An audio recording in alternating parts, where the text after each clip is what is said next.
The following announcement's been paid for by the Savvo and Stubby Show.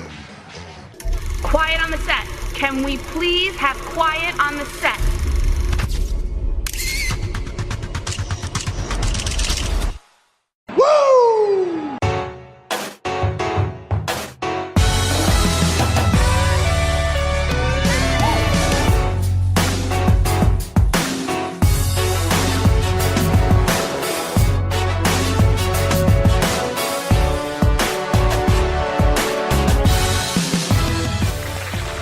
What is up, wrestling fans? It's me, it's the STU-double-B. Why? Because I'm the man, the myth, the legend, the mighty minion himself, Stubby, and I'm here in studio with my colleague on the mic, the Mediterranean madman, the Greek mystique, the man of 1,002 holds. That's right, 1,002, Jericho. You know what? You just made the list! What? The list? Screw your list. You're on the Stubby Sound-Off. It's a thing. I invented it. Look it up. Big Papa Savvo, how are you? I'm doing good. How you doing, Stubby? I'm doing alright. It's exciting to finally get this up and going. It is. And we're coming to you from the SNS studios here in Stamford, Connecticut, just down the road from WWE headquarters, because that's as close as the restraining order will let us get. On this week's show, we are going to be touching base on wrestling that took place this week, starting with Monday Night Raw, followed by SmackDown Live, NXT, TNA Wrestling, and the two upcoming pay-per-views, NXT TakeOver San Antonio and the Royal Rumble. But before we get into the show, WWE announced last week that they have their first inductee of the class of 2017 Hall of Fame, that being Kurt Angle. Papa Savvo, what's your take on that? I think it's well deserved. I mean, it's Kurt Angle, Olympic champion. Come on. Got to be in there somewhere. Do you think it's long overdue, or do you think it's about the right time? I think it's a perfect time. I don't think it's long overdue.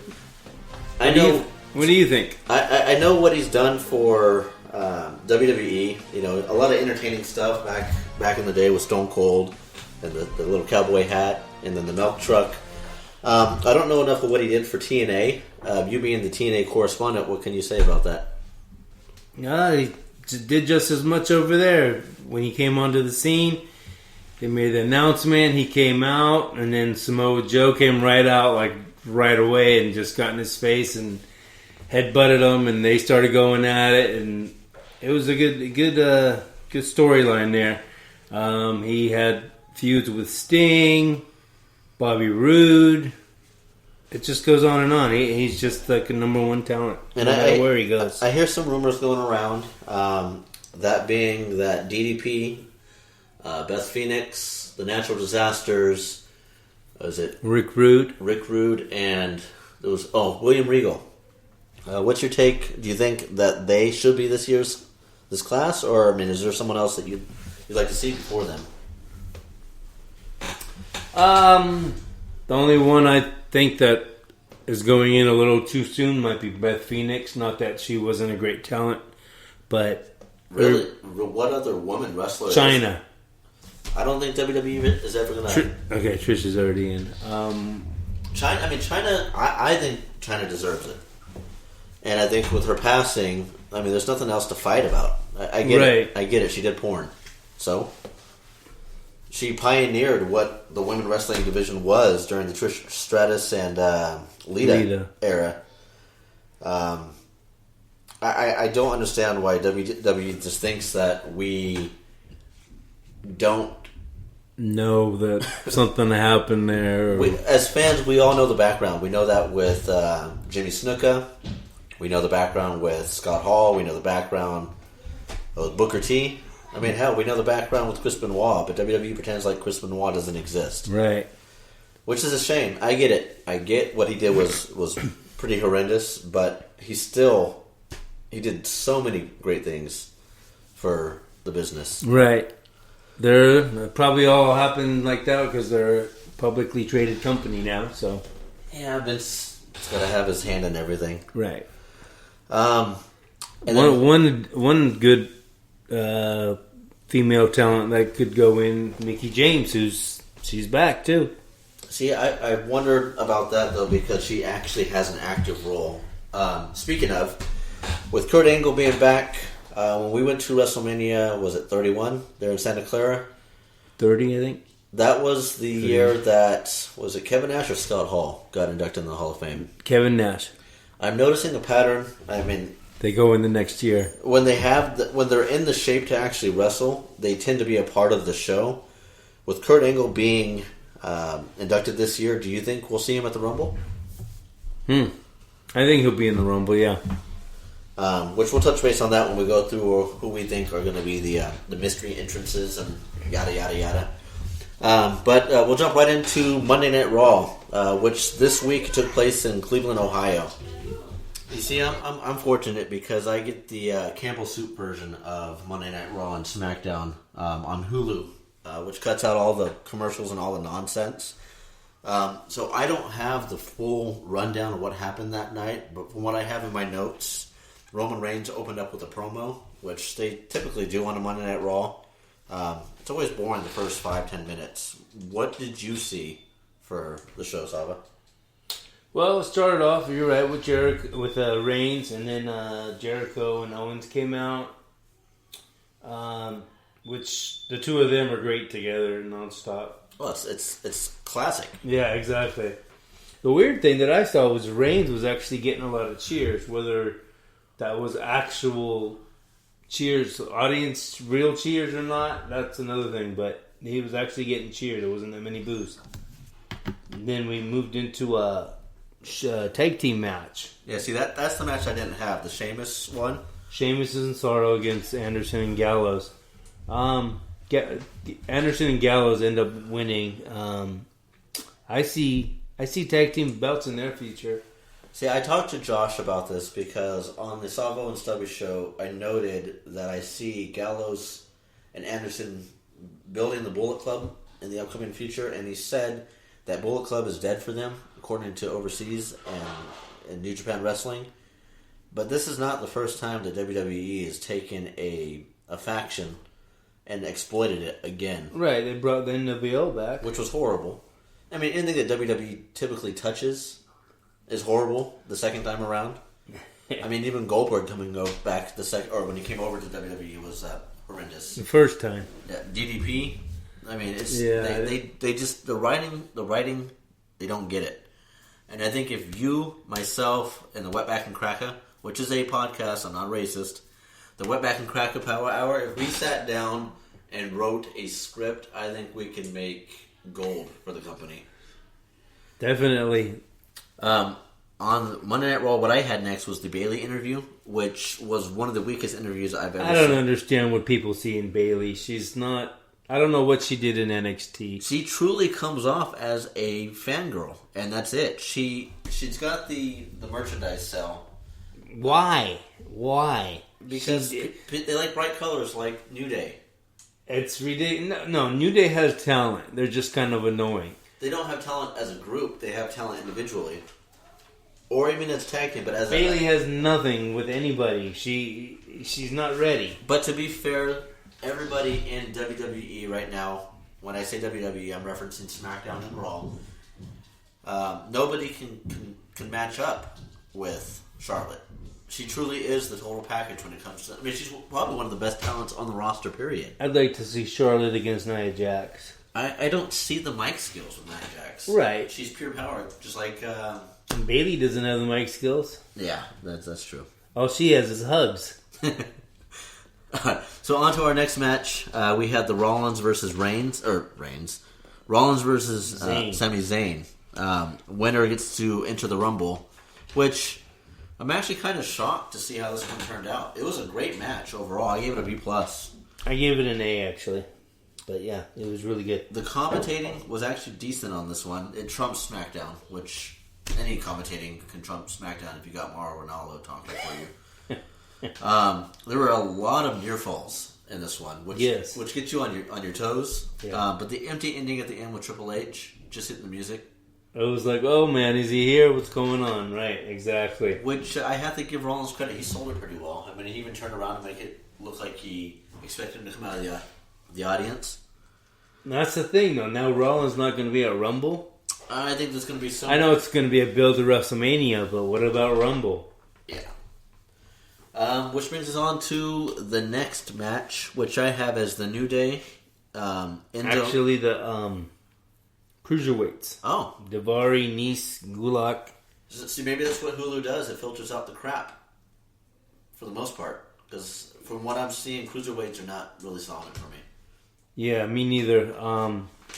I enjoyed cruiserweights when when they were in WCW, when they had their thing going. They had a roster. Right, they had a whole thing, and I don't know. I just don't feel a connection with these cruiserweight people. There's no. This one felt a little transplanted.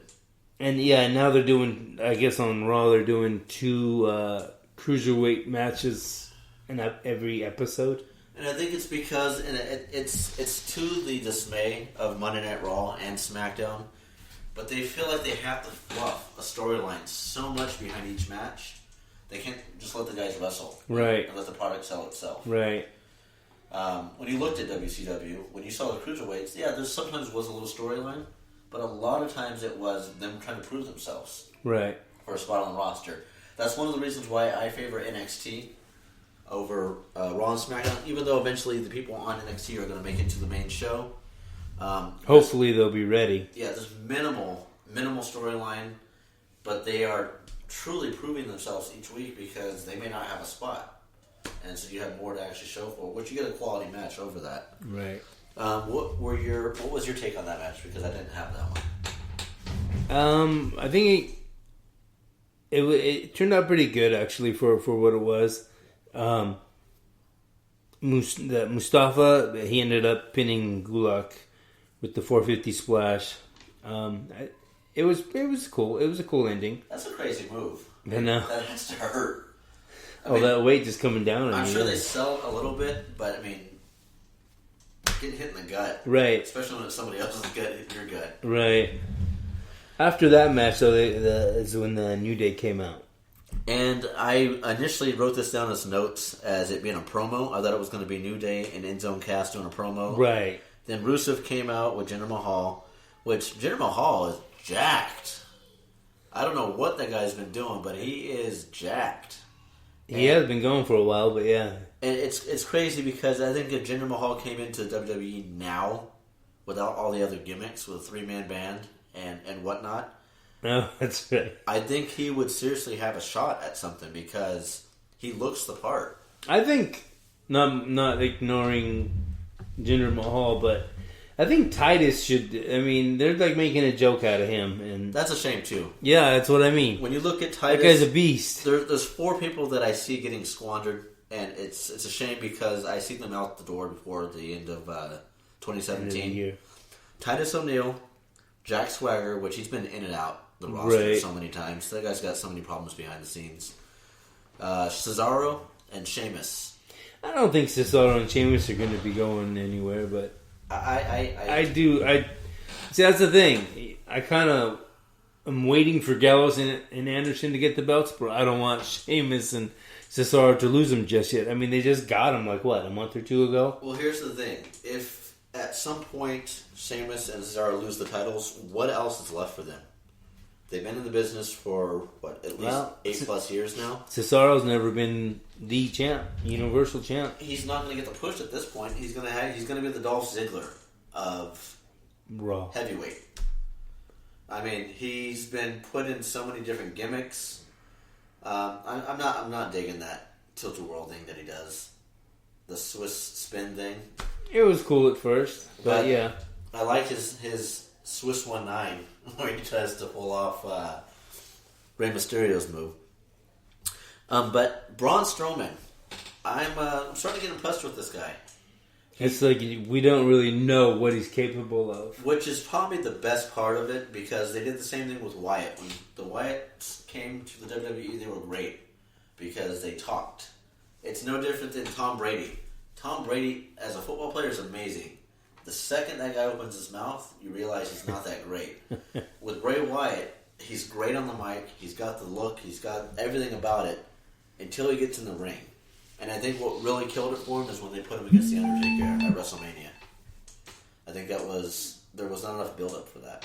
Oh, you talking about Braun? No, Wyatt. Wyatt, sorry. Yeah. But back to Braun Strowman. something about this run, when you've got a big man, typically when you have a big man that just shows, hey, I'm big, it doesn't go over that well with the fans, like Ryback. But something about Braun Strowman actually fits. Yeah, I mean, he's got the look, he's got the strength, obviously. He looks tiny next to Big Show. To Big Show. Oh, wow, yeah. I saw that. I was just like, look, he's not that big. The notes I have on this match, I gave it a C-. It's your typical stable match. That was the New Day one? Yeah. Yeah, I gave it a C+. I have it babyface heavy. I gave it a C+ because of the ending, how Show came out and all that. Rusev looked like he busted his nose. There was some stuff going on there that you had to be paying attention to see. Yeah, that's why I gave it a C+. It was like, hey, I think Kofi caught him one good time, and he was out of the match the rest of the match. But then, like, right after that, something else happened with, I can't remember exactly who, but it was just like, damn. My highlight was when Braun Strowman had Enzo, and he was getting ready to drop him, and Enzo just started swinging at all hell. Doing his little dance. And it's funny because you put on your notes that the Big Show facing off with Strowman, you gave it, what was your grade? A C+. I gave it a D because it went flat. Oh, I know. I graded that along with the match because it was the whole segment part of it. I wasn't impressed with the fact that, and I get it, they're not going to hit each other because it's right before the Rumble. And yeah, but why not? Why not? Yeah, I guess that's why WWE's getting such a low grade this week for me.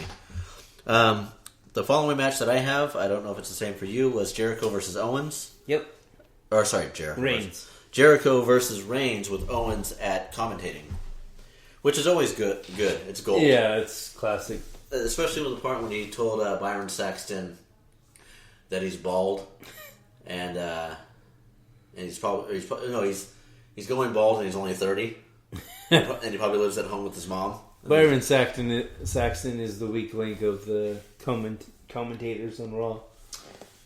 If you get a chance, I recommend watching NXT because their commentating is to the point.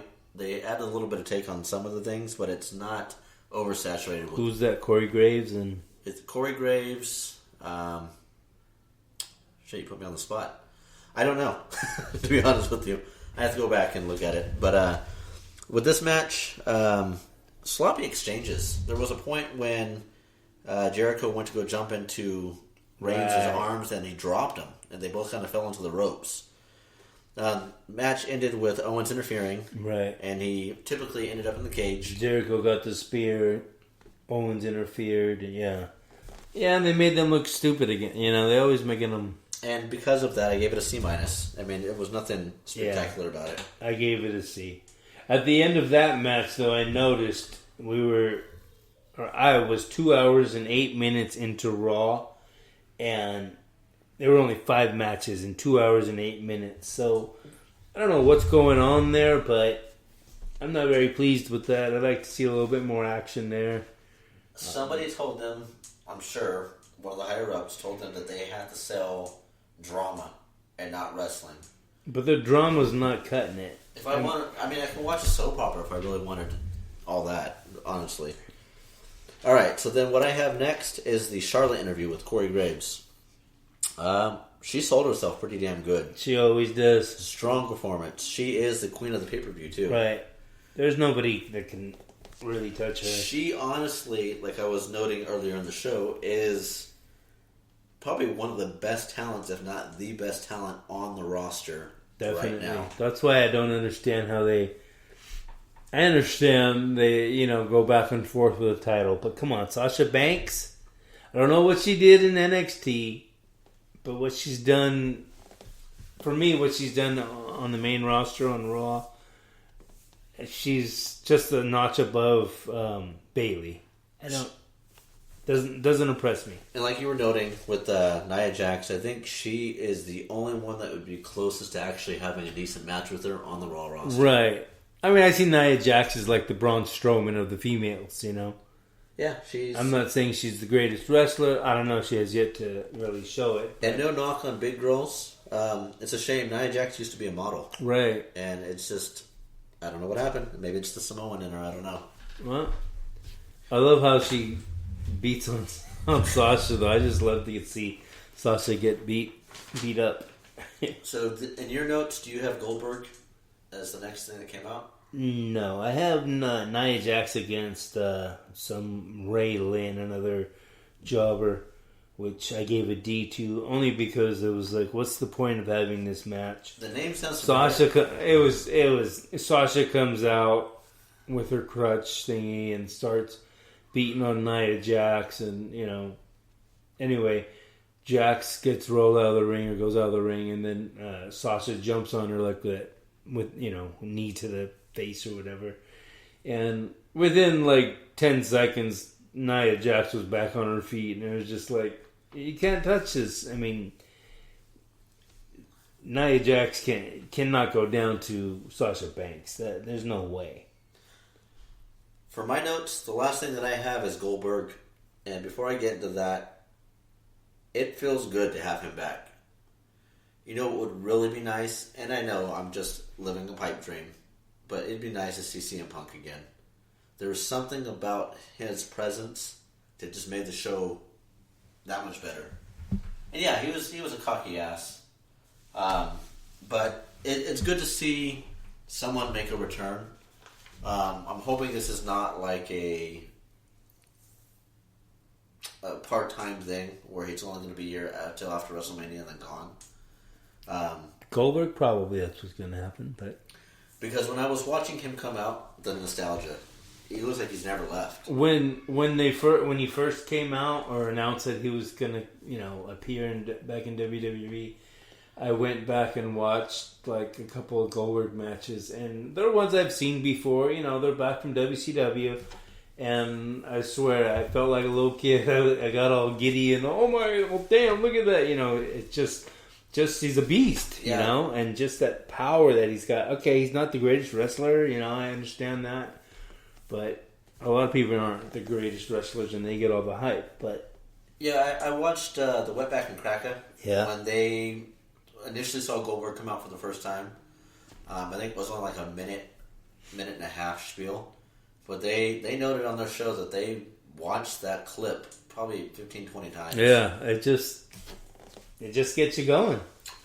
But who else do you know bust their head before they come out for an interview? Yeah, he was all bleeding. I guess he headbutted the door or something. He's done that for, but it was your typical Goldberg interview, so I'm not too hyped on that.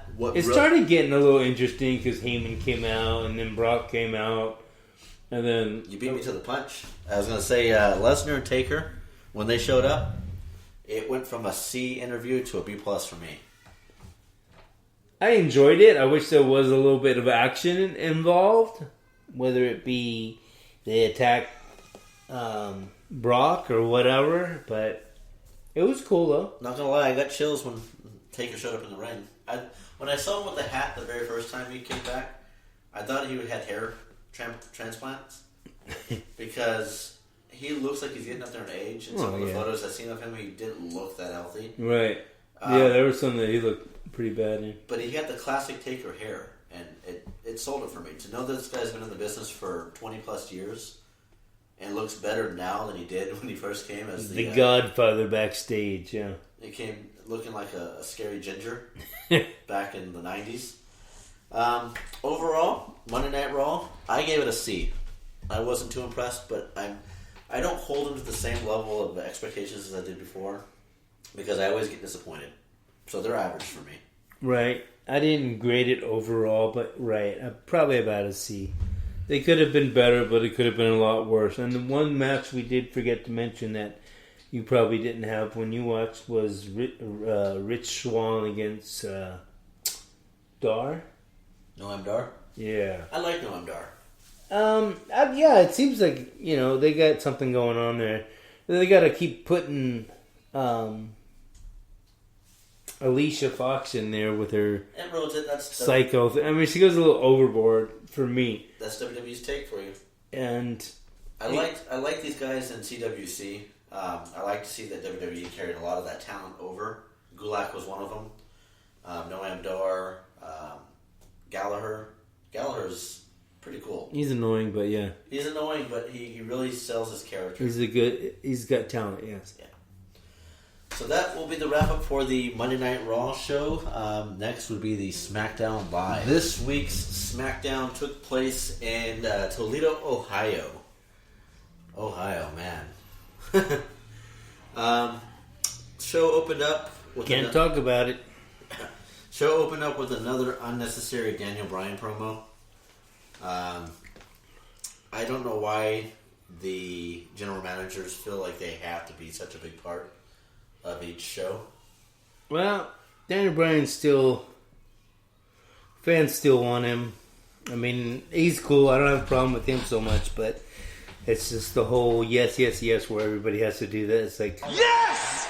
Yes! like they say, Yes! people are a bunch of sheep. That's why they cater to Enzo and Cass and the New Day. And I like Enzo and Cass. I like them, but what makes them so great? I haven't seen anything that impressed me. Okay, he's a big guy. I guess if you're really good at what you do, you don't have to sell the wrestling aspect. You look at Bray Wyatt. Look at The Rock. Yeah. Look at Hogan. Well, Hogan has different timing, but right. Look at Cena. The guy does the five moves of doom. He tried to throw a sixth one in there, and that got him nowhere.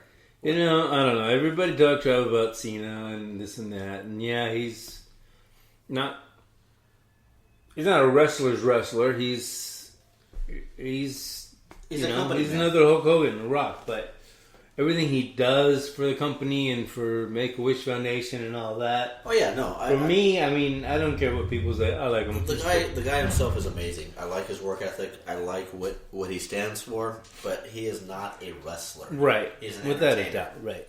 All right. So episode 1 for me was the Wyatt match. It was Orton versus Harper. Which this one I gave a C. Another average match. Match started out real slow. I like Luke Harper though. I do too. I gave it a B. I don't know. It was probably like a C plus, but I gave it a B. I think just because they kind of turned on Harper, it made it a little bit more exciting, maybe. For me, the ship is sinking. I don't know what more they can do unless they're planning on bringing new people into the group. Orton's a fish out of water for me with being a Wyatt.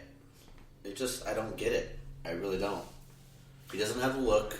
I kind of like him being a Wyatt just because it's something different. It's fresh. It's, he's always been kind of a bad guy, we'll say. You know, being with the Wyatts makes you a bad guy pretty much automatically. I kind of like it. With that said, Orton got the win with the RKO, which I thought it was going to come earlier in the match. Luke Harper actually sold that match pretty well. Yeah. Harper's very underrated, but he can deliver. See, I think Luke Harper would survive in, say, like TNA or somewhere else where there wasn't such a storyline needed. Because he gets floundered because he doesn't have the mic skills, but he does have a wrestling ability, and he has a look. He fit perfectly with Decay. That's another story. And then Wyatt turns on him and gives Harper his sister Abigail, which right. I don't. What does that mean? Yeah, I don't know what the build-up is to that. Is he out? Is that just his punishment for losing? What does it mean? And this being the go-home show for SmackDown, you would think there'd be a little more storyline to it, unless they're waiting for the Elimination Chamber. I'm thinking Harper's out. Maybe Rowan's coming back. They'll tag together against. Is he still in the company? Yeah, he's on SmackDown. Yeah. All right. So, do you have a match after that? Because I had Mickey James' promo. After that, I had Mickey James come out. Yeah. That was got to be one of the most awkward mic skills I've seen one of the women wrestlers have. She looks very uncomfortable on the mic, and her interview was long-winded. She kept referencing what she did in the past, and it's not that time anymore. But then again, there's no real women's division here. I don't know what to say about that. I kind of like the selection, although it's kind of limited, of the female, the women's division on SmackDown. I mean, much better than Raw. Yeah, I mean they're all pretty much like on the same level, Whereas Raw, you have Charlotte, who we'll say is like a 10, and you got Sasha and Bailey, who are like 6s or something, you know? And I see them all pretty much like the same talent-wise. Alexa Bliss, I like Lynch. Bliss. Bliss is a perfect fit right now. Yeah, she's got the attitude. She's got the mic You skills. see her knock Becky Lynch on her ass when she tried to go over the wall? Yeah. That was pretty strong message. I enjoyed the interview only because... You're a Mickey James fan, though. Not necessarily. They attacked Lynch. Not that I dislike Lynch, but when you see, you know, women beating on other women, it's just like, hey, that's kind of, you know, fun to watch. Okay. Of course. The next thing is going to make me sick to my stomach. I am not sold on this guy. Ellsworth. James Ellsworth and Carmella promo, that skit was an atrocity. Now, I never liked Ellsworth, but this is the first time I actually laughed at what he was doing. I'm not saying I like him or he deserves to be where he's at. If he does that damn fist pump thing again, I swear to God, I'll knock him in his lack of chin. Hey, he's got 2 fists. He can fight. Or however it goes. Whatever skit he's doing, if you watch him, he always does this thing where he clenches his fist and kind of waves it. Like, yeah. What I really like is hearing JBL talk about Ellsworth. Calling him like a turtle and stuff. I posted on the Savvo and Stubby show what would happen if you made it a sloth with a turtle and you get James Ellsworth. It's pretty spot on. The guy, there's something about it. He's fun to look at, don't get me wrong. Okay, moving on. There was nothing going on there. It was just trying to find him clothes. A time filler. Right. Did you have the... Sorry, time waste. Yeah. Wasted time. Did you have the 10-man Royal Rumble next? Yes. Which, that kind of got ruined for me, and I don't know if it's because I watched SmackDown late, but when you printed up the roster for the upcoming Royal Rumble, Mojo Rawley was already on it. Right. Which already let me know that he was going to win the right. thing. What I found interesting about that, 2 things. One, all the names that were in that match were no talents. They were nobodies. They were tag teams. They were all tag team people. It was a 10-man Who Cares match. Right. But what I found interesting about that was after the match was over, the way that Baron Corbin Yeah. was throwing people over the ropes. He looked like a professional, like he might be this year's Royal Rumble winner. And as we talk into the when we go into the pay-per-view, he is my pick overall to actually win. WWE is starting to give him a push, and I like it. But what's going on with Kurt Hawkins? Absolutely nothing. That was a good little, vignette they had put together for him, as kind of like a... Are you serious? A Chuck Norris thing. I liked it. Well, wait. Are you talking like, fact, whatever? Yeah. That was annoying. I hated it. 10 times more better than James Ellsworth. I'd rather see Ellsworth. That was just nonsense. And on a side note, I'm sorry, Josh. I know you love the guy, but Mauro Ranallo is a joke. Big time. I do not understand a announcer that makes up names for a move. The leg lariat. When you call the lunatic lariat, which I get it, it's for Dean Ambrose, but everything he does is a lunatic something. He did a elbow drop off the top rope, and it was the lunatic fringe elbow. And then you have the audacity to compare him to Austin, Funk, and Piper. Right. 3 legends. Say that it was cut from the same cloth. He said a lot of other things. Ranallo, I'm sorry, you're an idiot. There are times when he's got some good calls. He's trying to be Mike Tenay, but he can't. He overcalls it with some of... we get it. Names of Japanese moves, but we're not overseas. We're in the U.S., And Savvo pointed out a good fact, or a good point, is whenever it's a Southern wrestler, it's usually a Southern name for the move. If it's a... depending clothesline, if it's a Russian, it's the Russian sickle. If it's a Southern guy, it's the lariat. Which it plays onto the character, but when you've got it character specific, if Rollins gives a kick in the corner, is it the effing Rollins kick or the freaking Rollins kick. I mean, come on, it's ridiculous. But back to the show. We had Naomi versus Natalya. We had an interview with the Nikki Bella. All right, I'll let you take over on this one. Natty came out. They started talking their dirt, and then Nikki took a swing at her and missed, and Natty just grabbed her and threw her into the 18-wheeler. It was pretty cool. I enjoyed it. I gave it a C+. I know I'm gonna probably get some heat for this, but I don't know. I think Bella deserves a little bit more credit. I thought she did great as the diva, as champ when she had the belt. I know I'm gonna get crap for that. I know, but I think her skills improved greatly, and I think now she's back. I'd like to see her get a chance. I'm not saying a title run, but if you remember Carmella, she was always on the losing end and stuff. It's just give her a chance. I'm not a sexist, but I'm going to skip the Naomi-Natalya match. I'm going to go right into the AJ Styles promo.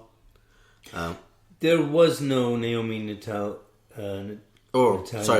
Their interaction is just a waste of time. AJ Styles promo with Cena. Same old promo, but I don't know if it's AJ doing it on purpose or if he's really left there holding the check, because Cena makes him look like a chump, and he has that blank look on his face every time these guys exchange. Cena may not be able to wrestle, but he will whoop your ass on the mic. Yeah. No, that's true, but AJ's right. AJ later on SmackDown Live commented that Cena couldn't last in the independent scene, which is true. It is true. But that's a whole other world. Cena fit exactly what McMahon was looking for. Right. It's just a guy with muscle. Right. And he's got incredible mic skills who can sell a product. Right. And he can sell the hell out of a product. The match I had next was Ziggler versus Kalisto. Yep. It was a fast match. I gave it a C. Me too. Ziggler wins it. It was actually a cool ending there, I think. Ziggler did win. He gave him a super kick off the ropes, which was pretty cool. And then Cruz came out because Ziggler was attacking Kalisto after the match. So Cruz came out and I guess he took off or whatever, but I gave it a C. I don't want to say wasted talent, but Apollo he doesn't have that factor. I'm not sold on his character. I'm not sold on his mic skills. I don't see... He's got the talent. Well, I mean, he's got the build, for sure. For someone his size, he should be able to do backflips. And he does. But yeah. And the last match that I show, Ambrose versus The Miz in a Lumberjack title match. I gave this one a C+. It was just above an average match to me. And that's where the announcers really sucked. It's kind of funny because lumberjack matches, they weren't supposed to beat on the people. They're supposed to keep them from leaving. Right, and a friend of mine... now they're just beating them down. A friend of mine, Steven, pointed out too, if you notice, whenever it was the babyface outside the ring, the heels attacked the babyface, and when it was vice versa, which is actually kind of cool that he said that because I didn't catch that. But the result was predictable. Yeah, but the commentating wasn't. That's when Ronaldo said... cut from the same cloth. Yeah, that Ambrose is cut from the same cloth as Stone Cold, Terry Funk, and Roddy Piper. And if anyone agrees with that, please share your comment on the Savvo and Stubby show, because I think it's total shit. It's an insult. It is an insult to all three of them. They're all three legends in their own right. I think, to me, Ambrose belong... I mean, okay, I can't say that, but you notice when he jumps out of the ring, he dives out of the ring, it's almost like it's in slow motion. I just don't understand I think Eric Young can sell a better lunatic flesh. Oh, jeez, hell yeah. I think Ambrose sells a good drunk uncle. Yeah, that's where I have him. If anybody watches Total Divas, all he's doing on there is drinking too, so maybe My overall grade for the SmackDown show was a D. It being a go-home show, I felt like they needed to push more for the pay-per-view, and there really just wasn't there. I wasn't sold. I didn't rate it as far as the whole show, but I rated the matches. If you had to grade the show, what would you give it? I think it was just a tad bit better than maybe than Raw was, but not much. Only because I actually have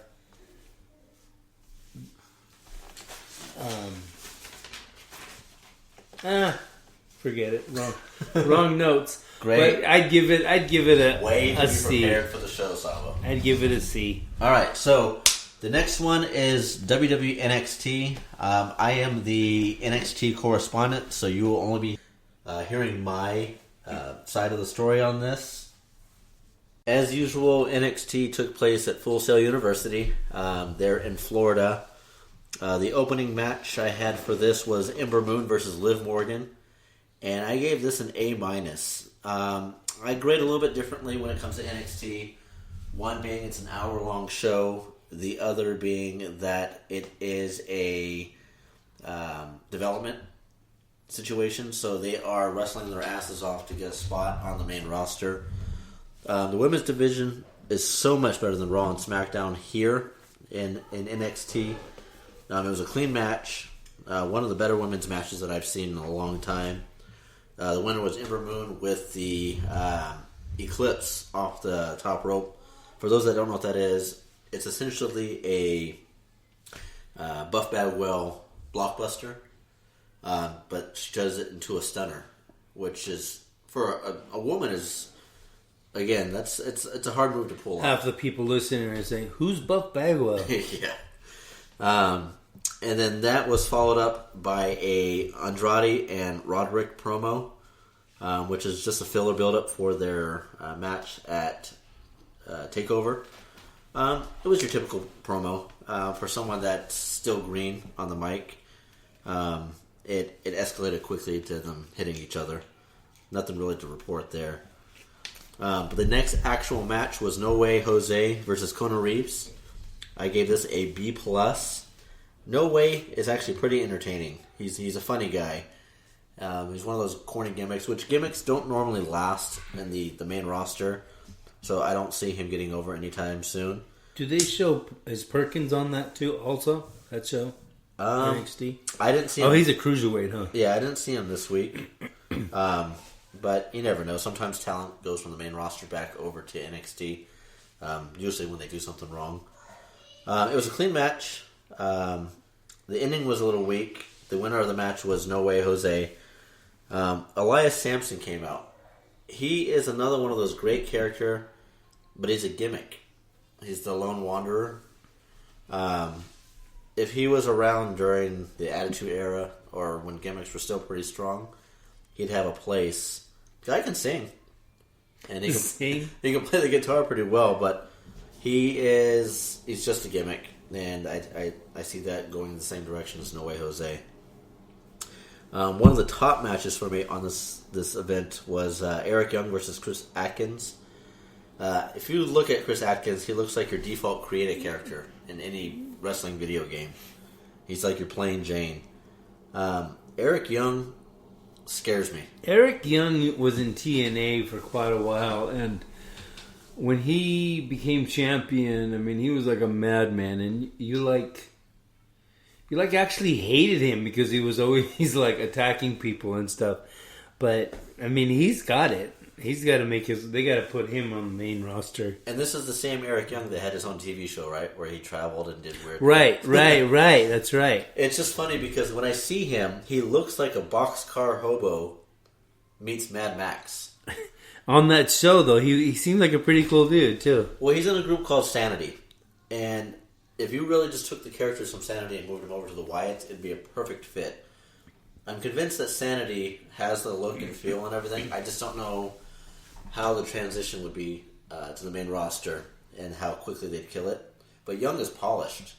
Definitely. That guy, he needs to come over to the roster. He reminds me of Mad Dog Buzz Sawyer. Anybody who used to watch back in the day, like in the 80s, Mad Dog Buzz Sawyer was a madman.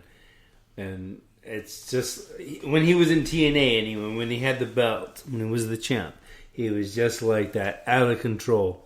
I haven't watched NXT, so I don't know what he's like. But the match was quick. Eric Young was the winner.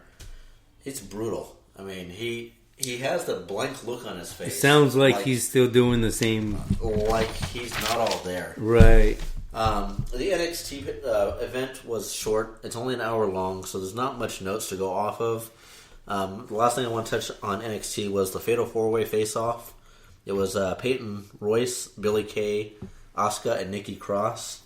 Reno introduced them, and he said he was going to do it with hesitation because he was afraid that it was going to break down, which it did, which is typical. This is going to be a potential fluff match because there's really nobody in the women's division right now that can stand up to Asuka. Anyone that's watched her fight, she is pretty intense. But they have Nikki Cross in here. Nikki Cross is part of Sanity. They sell her off as being not all there. I'm more convinced that she's a lunatic fringe more than Dean Ambrose. And she's a little firecracker. She's like 4 foot nothing. Really? But it's crazy. I think she's going to win it as a gimmick, potential gimmick win. But my overall grade for the show was a B-. Again, I don't have high standards because it's developmental. But there was not a lot of drag to the event. It was pretty clean. As long as it's entertaining, it's and it was. With that being said, we are going to head over to TNA, Impact Wrestling. You being the correspondent, I just want to see what your take is on it. Okay, we're moving over to Impact Wrestling. Start the show off, we had the Hardys come out. I don't know how people feel about the broken Matt Hardy, but I love it. It's entertaining. It's funny. I don't know enough about TNA because I refuse to watch it. Well, I don't have Pop channel for one. I don't know if anyone actually Pop does. TV. Pop TV, whatever. And I don't know enough about Anthem, but I did see a meme about it that Anthem is TNA.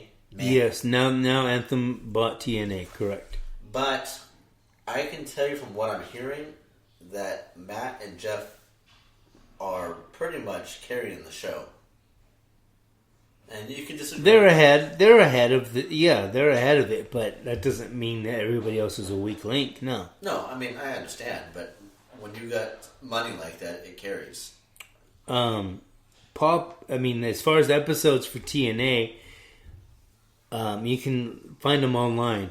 I noticed that before I realized I had Pop TV, and they're pretty much full episodes with no commercials. So, well, I have a Fire Stick, and whenever I try to pull up TNA, it gives me video, or I think it's video motion, but it breaks it up in segments, and sometimes like one of the 4 segments doesn't play, so I miss half the show. So I feel no need to actually watch it. Maybe try it on your laptop or iPad or whatever. But you being the correspondent, anyway, I'll let you carry it. Moving on, we started off the show with the Hardys. The DCC, which is the Death Crew Council, consisting of James Storm, Bram, and a guy named Kingston. Don't know anything on Kingston. But anyway, they came out, and then they issued a challenge. Then, of course, Decay came out. So we had a 3-way tag team. The Hardys ended up winning. It was a good match. I gave it a C+. Hardys won with the DDT thingy on Kingston. DDT thingy? I'm not good with names and moves. Come on, Morrow, you got this. Hey, I don't make it up. It's a DDT. Who does it? Matt Hardy. Then it's the Matt Hardy DDT. The Hardy DT. There's the Hard DT.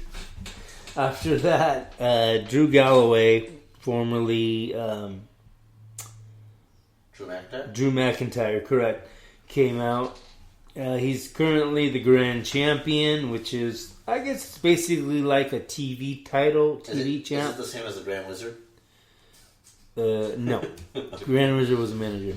I don't know, did he wrestle? Anyway, before my time. I was thinking more of like the Grand Wizard of ceremonies and... Oh, I was thinking Grand Wizard of Wrestling. See, I'm a little bit older, so I go back a little bit. I guess I can't make fun of it because they have a universal title for WWE.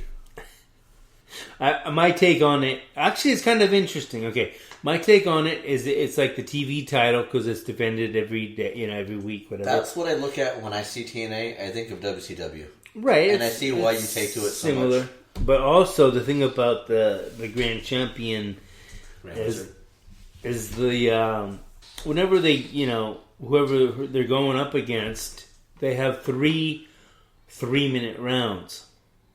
So whoever dominates those 3 minutes, and for 3 rounds, which makes it kind of like a little tournament, a timed tournament. 3 minutes. That's what I wonder if TNA would really have the weight to carry itself if WWE wasn't such a juggernaut. Because from what you tell me about TNA, it sounds like it's a lot more interesting to watch. It has been late, especially lately. They got great talent over there. Some of them, sure, they're from WWE, like Galloway and Rex Aaron, formerly Damian Sandow. But, they have Mike Bennett, they have EC3, which actually used to be on he was in WWE for a time. I wonder if, what's his name, Rex? Aaron Rex? Aaron Rex. I wonder if he was thinking to himself, screw WWE, I'm so tired of these crappy gimmicks. I'm going to go over where they actually respect me. And I'm going to be a drag queen or a transvestite? I don't know. He's wearing makeup. Not that there's a problem with that. Yeah. But nice little Seinfeld reference. But getting on to the show, Drew Galloway faced Moose. I don't know if that many people know about Moose. I think he might have been a football player, but he's a pretty big dude. Tough guy, and for just coming on the scene not too long ago, he's got a lot of potential, I think. He is still a little green, but, he's doing moves off the top rope and stuff that, for a guy that's like 6'6" or whatever and like 300 pounds, that's pretty impressive to me. Anyway, last week, Galloway won the title from Moose with a kick to the privates. You can say balls. Oh, yeah. With a kick to the balls. Anyway, this week, again, he had to go low blow twice. Because, again, it's 3 3-minute matches. So, he ended up kicking him in the balls when the referee wasn't looking the last time. And got the pin. So, again, Gallo has the title still. Moving on, they had a Monsters Ball match. Now, Monsters Ball is basically a match with members of Decay in it. Decay is Abyss, Crazy Steve, which... So it's not Halle Berry and no. P. Diddy and... No. And Bad Santa. No, this is bad stuff going on here. This is, like I said, Abyss, Crazy Steve, who has like clown makeup on, so Stubby. Yeah, I can't watch it. We're not going there. But no, he's not in that match. And Rosemary, who, oh my god, she is pretty badass. She's just like totally demented. Anyway, it was Rosemary against Jade, who they've been pushing Jade, and honestly, I just don't see why that much. She's too green. Side note, my ADD's kicking in. I don't know if you know this, but Taz is doing a completely off topic, and it's just what I do. Taz is doing a Royal Rumble show on CBS Radio. Really? Yeah, on Sunday night at 11 p.m. Talking about the Rumble? Yeah. The WWE Rumble? Which makes me wonder if he's an entrance. Because why would... is he still WWE talent? He was in TNA last he's gone from TNA, I know that. But he's doing CBS Radio. It's at 11 o'clock Eastern time, so it's 8 o'clock? 8 o'clock, which means the Royal Rumble just ends. And he's probably going on live, which I'm wondering if he's going to be a participant. Anyway, back to your show, sorry. Okay, so Rosemary against Jade. There was some crazy moves going on here. There was barbed wire on... there were tacks. Rosemary spread out the tacks. She ended up getting slammed on him, like on her head on top of the tacks. Oh, this is that footage you showed me.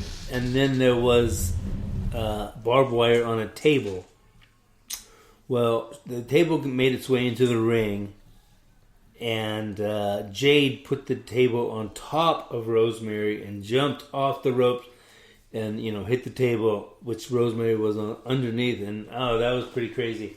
It just kind of blew me away because, they hype up, WWE can hype up, a cage match this, cage match that with, Charlotte and Sasha and Alexa and Becky Lynch, but it's just a cage match. This was like way brutal, and you guys should check it out. Which is funny because when I saw Sasha get the was it a bloody nose a Yeah. while back? Oh, I love that. I love to see her get her ass beat. But that was like the realest action I've seen. Right. And that was like PG compared to what TNA's doing. Right. TNA's doing that NC-17 don't tell mom stuff. Yeah.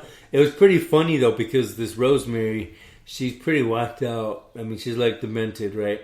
So Gail Kim, formerly of WWE, comes out and she's like, trying to give Jade like, the push, hand over the reins to Jade. Anyway, so she comes out to help her, and Rosemary ends up spraying her in the face with the mist thingy, and then Rosemary just falls to the ground and starts laughing. It's pretty demented. I love it. It's pretty cool. You guys got to check it out. Moving on, after that, there was a kind of like a cruiserweight type match. Oh, the X Division match, sorry. Featuring Caleb Conley, DJ Z, Trevor Lee, Andrew Everett, and Marshawn Rockett. How many names to remember? I believe DJ Z, for some reason I didn't write it down. I believe DJ Z ended up winning that match because he's the champ. But another really good match was a 30-minute Iron Man match with Eddie Edwards against Bobby Lashley. And it was pretty brutal. Lashley won the first 2 rounds. Edwards won round 3 and 4. And Lashley ended up winning the last round, which means Lashley is the new TNA World Champion. How many matches do you have left? That's it. I was going to say, for the next one, do it your best Mario Ronaldo impersonation, but we want people I probably couldn't because I couldn't think of something that stupid. Yeah. All right, so we're going to wrap up the show with the 2 pay-per-views that are upcoming. The NXT TakeOver San Antonio and the Royal Rumble with our predictions on who we think are the mystery participants. WWE, for me, breaks it down into 6 categories. And I wrote this down in not any specific sequence, but every one that I can remember has a gimmick wrestler. For the gimmick wrestler for the Royal Rumble, I have either James Ellsworth, the Chinless Wonder, or Bob Backlund. And the likelihood of Bob Backlund, just because of his age, unless he gets in and gets thrown right back out, or steps out like Drew Carey did. I see James, or the Bushwhackers. Yeah, I see James Ellsworth being the gimmick. For my, I have it numbered 1 through 6. 6 being Ellsworth. Number 5 to me is the veteran. For this wrestler, I have Goldust and Tajiri, but I just recently found out Tajiri's actually injured. So Goldust for me is most likely going to be the veteran that comes in for the Royal Rumble. Number 4 for me is the legend. I have this one as Diamond Dallas Page. I just thought of a legend that might come back. Who do you got? Hogan. There was talk about him possibly coming back, and if you notice, they showed a footage of him, and JBL or somebody mentioned his name. Said Hogan, blah blah blah. It's funny you say that because I just thought of that. And I get it's the Alamo. They're hyping Remember the Alamo. Woo! They call it Remember the Rumble, and I think they want this one to stand out. Is one of the reasons why I think Cena's going to get the 15th title, so that he can be tied with Flair. 16. 16, sorry. But I think DDP and Savvo thinks it's possibly Hogan. No, it just occurred to me. That's not as the potential legend. For my number 3, I have the Push For me, the push is usually new talent coming in or an old talent that's injured coming back. For this, I have Samoa Joe, which coincidentally is not on the NXT TakeOver pay-per-view, which gives me 100% reason to believe that he is going to be a participant, which is going to lead for a good Monday Night Raw the following night. Although I don't know how that works, if they automatically draft someone over, or do they just figure it out then and there. And then the also possible push would be Finn Balor. I don't know his timetable for his injury, for coming back. There is rumor that he may be coming back. But if anyone's listening to this and wants to correct me, thank you for listening to the show this far in. I hope you're still with us. Yeah, I'm surprised you made it this far. My number 2 would be your surprise entrance. And this one for me doesn't come as a surprise. This one makes the most sense simply because it is right off the heels of being inducted in the Hall of Fame, along with the right people in the right places at the right time. I think Kurt Angle makes his Royal Rumble appearance or debut. It was a strong one for AJ Styles last year. I think this is the place for Angle to come in. And I think it leaves just enough time for a build-up for a WrestleMania match. Yeah. Which I believe he's going to eliminate Brock Lesnar to re-spark that feud. And my number 1, which I consider this the fantasy pick, or the not likely to happen, but could happen, with it being Remember the Rumble, my 3 candidates for the pick would be either Triple H, which I don't really see them doing this because they did it last year as a gimmick. I don't see it because they kicked Rollins out. Rollins is not in the Rumble. Right. So it's probably not. But I have to throw his name. It could. I have to throw his name in the mix. Another one would be Batista. He made a Royal Rumble appearance before. I don't believe he's in the middle of shooting movies right now, so the timing is right for a one-time job. But my biggest possibility / not a possibility would be The Rock. And I think with the star power that's in the Royal Rumble, this is definitely a Rumble to remember. Yeah, they definitely want it in your face, with all the talent and names. So with that said, do you have anybody that you expect or want to see in the Rumble? Savvo. Well, love to see DDP in there. That's highly... I'm not saying he's going to win it, but I'd love to see him in there. Was he in last year? I can't remember. He's been in once before.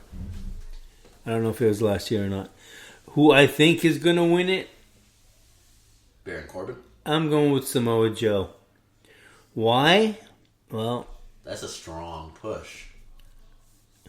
Right, but it's part of the rest of the Rumble. So AJ against Cena. Not that I want Cena to win, but I think Cena's going to win it. And come WrestleMania, it's going to be Joe against Cena. Why do I say that? Because they do have history. I know probably not that many people know that. I just found it out recently myself, but they have history going back to 2001. And before they made it to WWE. Something Universal Wrestling. OVW? No, it wasn't that. It was Universal something. It was probably just another way to get into WWE. But with that said, though, do you think WWE has the writing power to actually give Samoa Joe? Joe can do it. Joe independently can do it, but he's not. As you can see, he's in NXT. I don't think he can get on board with the fact that WWE has such a structure put in place. He hasn't been seen in NXT since he lost the belt. Here comes the Rumble. Here comes Joe. That's my thought. Fair enough. Now, some of the entrants that are already known to be in the Rumble are Undertaker, Goldberg, Brock Lesnar, the Lunatic Fringe, Dean Ambrose, The Miz, Sami Zayn, Dolph Ziggler, Big E. That guy's a beast. When he does that running, like the spear or whatever you want to call it. Yeah, it's like, man, get the hell out of the way. Xavier Woods, Kofi Kingston, Bray Wyatt, Randy Orton, Luke Harper, Strowman, Chris Jericho, Corbin, Cesaro, Sheamus, Big Show, Cass, Rusev, and Mojo Rawlings. Okay. Mojo Rawley. Rawley. Right. Excuse me. He doesn't get hype. He stays hype. He's a pretty big guy, too. He is. He's an ex-football player, too. Oh, is he? Yeah. So, I want to play a little game with you for this. On the Royal Rumble, they have typically your winner is like the first guy or the last guy or like the 20 whatever. I want to see who can get the closest to picking what number the actual winner is. I think Baron Corbin's going to win it, and I think he's going to be drawn either between 8 and 13. So he's going to be in fairly early, and he's just going to kind of sit in the background. There's going to be so much going on, I don't even know how they can rehearse this match with all the names that are in this match. But I say, I give a five slot window between 8 and 13, and I pick Baron Corbin. I'm going 15 to 20. Okay, and who do you got? You got Samoa Joe? Yeah. I guess that's enough time for it to saturate that Samoa Joe makes an appearance. Yeah. That's assuming that Samoa Joe's actually there, too. Right. He may be running interference in a match, which causes... I mean, we might see a Joe and AJ Styles reunion. That'd be nice. I think WWE needs to bring in, or try to get in the former TNA guys like Frankie Kazarian and Christopher Daniels. That'd be like really cool. Some really good talent there. Where's Matt Morgan at right now? I don't know. He left TNA, and that was last I heard him. I heard he was trying out for WWE, but I don't know. So other matches we have that at the Royal Rumble is Owens versus Reigns. Your pick on that one? Well, who I would want to win would be Owens. Who I think is going to win? I'm sticking with Owens on this one. That one, yeah, I'll stick with Owens too. I mean, I don't hate Reigns like a lot of people do, but I like Owens. I always did, even before he teamed up with Jericho. I think that there's much more room for Reigns to go up against somebody else if he fails to win this match than Owens. You know what? Now that I think about it, I am going with Owens for sure because who better to go against him at WrestleMania than Chris Jericho? True. Oh, well, that means Jericho would have to win the title. Win the Rumble. There's still time. Which could happen. Jericho's in it. Not only that, but there's still time in between that. Right. The pay-per-view. I'm sure there's another WWE Raw pay-per-view that comes up. Right. I know Elimination Chamber is a SmackDown event, but I'm sure, Fastlane used to be the staple for the in-between, which I don't know if WWE or they're the same thing. What Raw has going on, if they do have anything going on. Looks like you have Charlotte versus Bayley. Charlotte versus Bayley. That's a layup. Who I want to win again, of course, Charlotte. I'm riding if Bayley wins. If Bayley wins, it's like a joke. Which to me, honestly, Sasha beating Charlotte was a joke. But I got to go with Charlotte. She's a total package. She really is. AJ versus Cena. I've got Cena on this one just because it's... I want AJ to win. I think Cena may win or AJ may lose the title by WrestleMania because, like my prediction, Samoa Joe versus Cena. Yep, that makes sense. It's a good... there's time in between. Moving on, we got Rich Swann versus Neville. Neville's on fire. I'm going with Neville. He's a badass-looking elf, isn't he? He's pretty cut up. Get the Grand Wizard from TNA to come over and do some magic with that guy. He is... It's no Grand Wizard in TNA. Grand Champion, whatever. Neville is beast mode for such a little guy. I don't know. Muscle looks more stacked whenever you're that little. Probably. But because the guy's yoked. You don't have to be as well. And he is evil looking, like a hobbit on roids. Moving on. I got Neville winning that one. Rich Swann's entertaining, and he's got a pretty decent moveset. Yeah. But Neville is getting that momentum. He's getting that push, yeah. There's also going to be a women's tag match. Lame. Nikki, Becky, and Naomi, from SmackDown, versus Mickey James, Alexa Bliss, and Natty. That's. I'm gonna go with Mickey. Heel. Yeah, the heels are gonna win. Mickey, Alexa, and Natty. Just because of the addition of Mickey. Natty can't convince me she's bad. You know, everybody says how great she's been, but I've never really thought she was great. No, and she's living off her heart name. I see her going to the backstage afterward, and her and Tyson Kidd are talking about it, and she's stroking her cat, bragging about how good she did the promo, or her part, whatever you want to call it. I'm just not sold on it. Moving on, there's a Raw tag match: Sheamus and Cesaro versus Anderson and Gallows. As much as I would like to see Sheamus and Cesaro keep the belts, I think it's Anderson and Gallows' time. They've been here for a while, and I don't know. Sheamus and Cesaro are carrying it pretty well. Yeah. And it's like you wanted them to win when they were going, right, after it's the a risk to have it jump to Anderson and Gallows because you don't know if they can carry it. But if you do that, then Sheamus and Cesaro, what's next for them?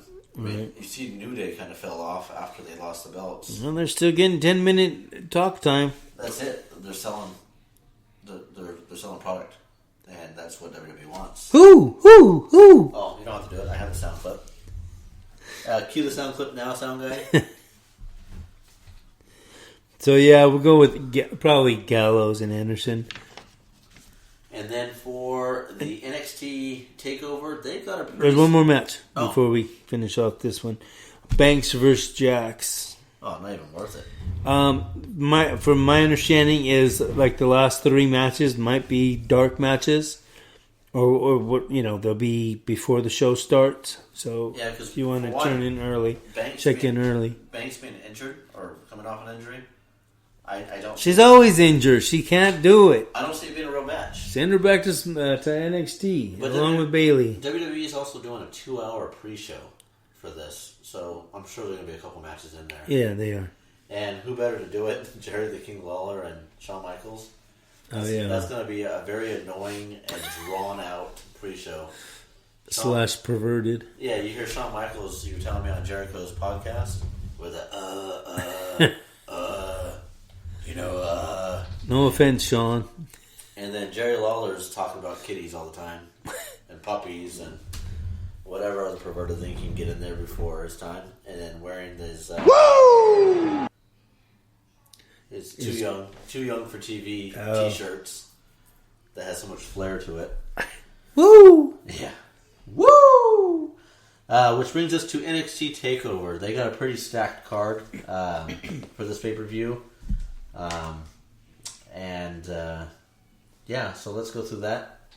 For NXT TakeOver San Antonio, one of the opening matches that I have is the Perfect 10, Ty Dillinger versus Eric Young. This is one of the matches that I am most looking forward to seeing, simply because I think Ty Dillinger is ready for the main roster. He's got the look, he's got the moveset, he's got the one-word gimmick. His is the 10, doing the fingers 10. He's entertaining overall. And they have him facing off against Eric Young, which... Sounds like both of them should be on the main roster. Right, and which is great because Ty Dillinger, when he's wrestling with someone that also has talent or that can also sell a match, it's gold.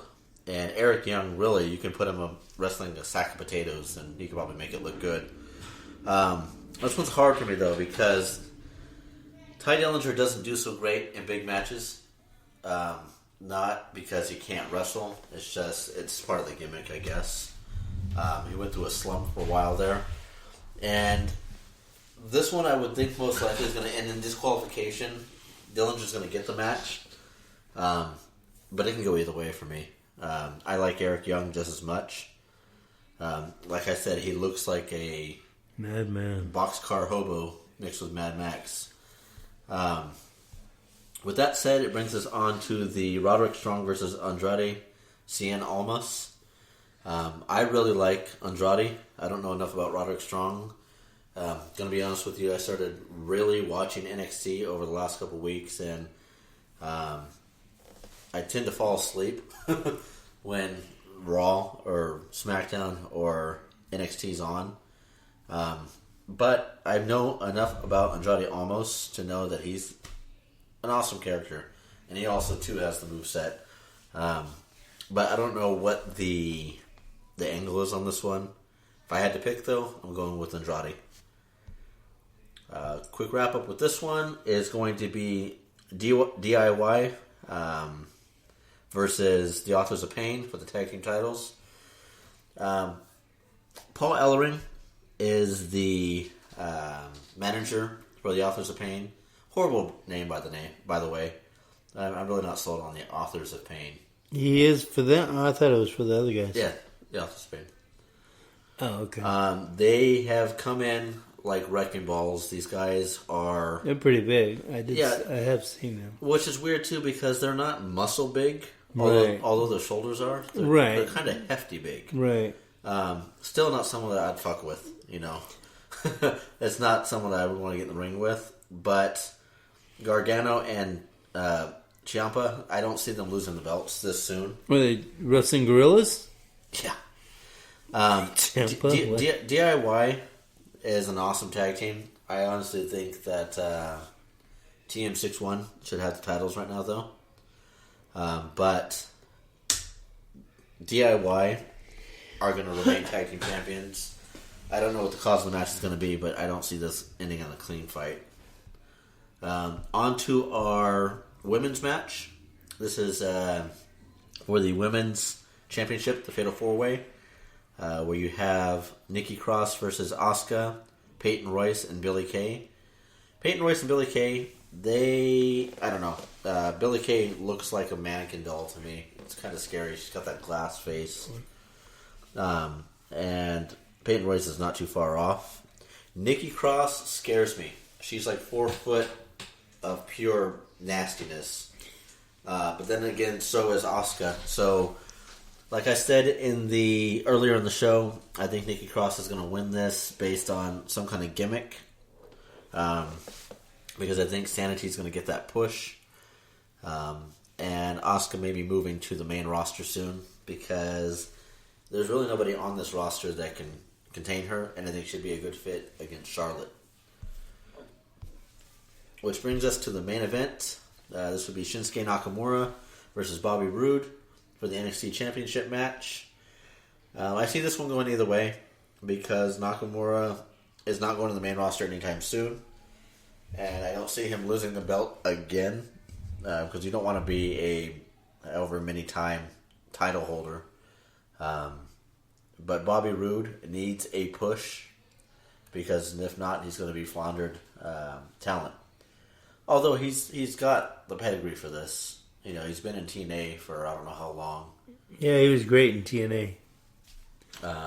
With James Storm, Beer Money as the champ, the It Factor. And if I remember correctly, I saw James Storm in NXT for a little bit. I don't know what happened with that. But, it was like a day, one episode, or whatever it was. But WWE doesn't show you their cards all the time, so there might be still some developing going on behind the scenes for NXT.